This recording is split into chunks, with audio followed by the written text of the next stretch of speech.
I'm Kerry Washington. 1 in 4 women will be a victim of domestic violence. Finances are almost always a weapon of choice, taking away access to cash, destroying credit, jeopardizing jobs. Financial abuse leaves invisible bruises that can take decades to heal. But there's hope. Allstate Foundation Purple Purse makes it easier to recognize, talk about, and stop financial abuse. Help women gain control of their purse strings. Join me at purplepurse.com. Beautiful. She's so beautiful, right?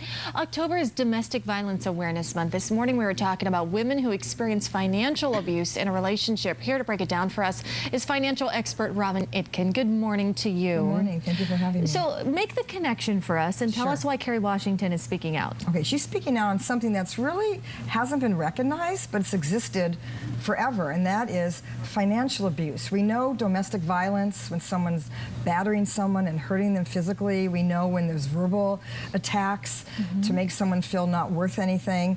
But an important form, and it makes sense if you think about it, if someone's going to try to exert control and power over a person and entrap them in a relationship, which is what domestic violence is, what better form than to starve them of all their independent financial security? Yeah, and you don't really relate the two. You don't think financial abuse is domestic violence, but it really can be. It can be. And it's like they're taking on a position of power, saying, go ahead, try to leave. Where are you going to go? Exactly. Where are you going to go? You know, I've already drained your account. You don't have an account. You've relied on me to give you money, and I'm not giving you any more money. So if you go, and quite frankly, 98% of all abusive relationships are held to have this financial abuse as a part of it. And the studies have shown that 7 out of 8 women stay in a relationship or go back to an abusive relationship because they are concerned about finances for themselves and for their children. There are so many people out there who judge victims of domestic violence, saying, well, they're just stupid. You can't feel bad for them if they just hang around and let it happen. But I actually had a family member who was a victim of domestic violence and went through this. And she was making $8 an hour, didn't have family she could rely on, and that was exactly it. He was the breadwinner, and he would say those very things. You know, well, go, there's the door, but where are you going to go? Right. And you don't want to be homeless. No, and that's how this starts. Sometimes it starts very in a kind manner. It's a manipulation to control. So it's, you know, let me take care of the finances, honey. I'll give you the money you need. And then slowly they're giving her less and less and less until she has nowhere to go. And that's why there's different funds and organizations that are trying to educate women about their finances. You know, problem is they're too afraid to even try to save some money because just like a physically abused woman who's afraid to leave because they may get killed or beaten, they may find out. Right, find out. So if they have a separate account or things that a lot of people do actually in non-abusive relationships that I've seen where people have separate accounts. I even know someone who bought a house a year earlier and was planning for leaving her spouse and getting the house together. But they don't really have that opportunity, and it's not because like, oh yeah, you're stupid. It's anything but that. Until someone goes through this, and I see it with clients, I've seen it with people with whom I've dealt, until you go through it, no one can say, because they're made to feel so worthless and have no independence. And that's exactly what the plan is by the manipulator. It's very, very scary. But what do you suggest? I mean, in most traditional marriages, you have a joint checking account. Well, obviously, domestic abuse doesn't just exist in relationships, it exists in marriages as well. So if that's the case, what do you do? Well, you have to really be more aware of what you're getting into from the beginning. A lot of times there's signs of these types of powers and control that are being exerted by a person, and you need to, you know, see it head on and deal with it, not say, oh, we'll get better later or if we get married. And it's not just marriages, it's not just women. Women abuse men, and another area of abuse is the elderly. You know, adult children financially abusing their parents, and there also is physical violence as well.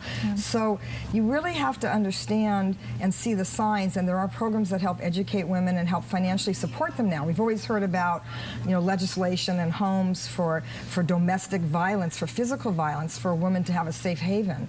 Now, fortunately, because of Kerry Washington and people getting involved like this, there are places that exist to help educate you about your finances. And that's one thing that I deal with women on, and that is to, you know, they see me as a lawyer and they come in and talk about their issues. And it's really, you can't be too early in the process to understand your own finances and take some responsibility for what you have. And if someone someone's trying to exert that kind of control, you really need to reach out and get help early on. There's one thing I've heard over the years, which is very simple, and that is take care of you. Yes. Take care of yourself. No matter how in love you are or what position you may be in, think of number one. Put yourself first. That's right. You have to. That's like on the airlines. They tell you, you know what, put your mask on first and then do everybody else's. It's very important because you need to take care of yourself. And the shame about all of this is when you're entering into especially a man and woman relationship or a same-sex relationship that's supposed to be a loving relationship where you're supposed to have safety, security, trust, and confidence. Sure. And these turn into anything but that. And that's what's such a surprise to people. You know, they marry someone thinking they're going to take care of me, they love me, and then realize the situation and they can't get out. And women tend to be a lot more emotional than men are. Not all the times, but in most cases. And that just kind of spirals and creates other problems as well. Well, usually where you see financial distress, there's relationship distress. Yeah. And a lot of times this ends, I have something that I call financial infidelity, which is where people are just not honest about their finances. It could be a person with themselves, it could be a spouse just not being honest with another spouse. It takes a different level when it becomes really to be mean and vindictive, where a spouse will take credit in the other spouse's name and use up all that credit.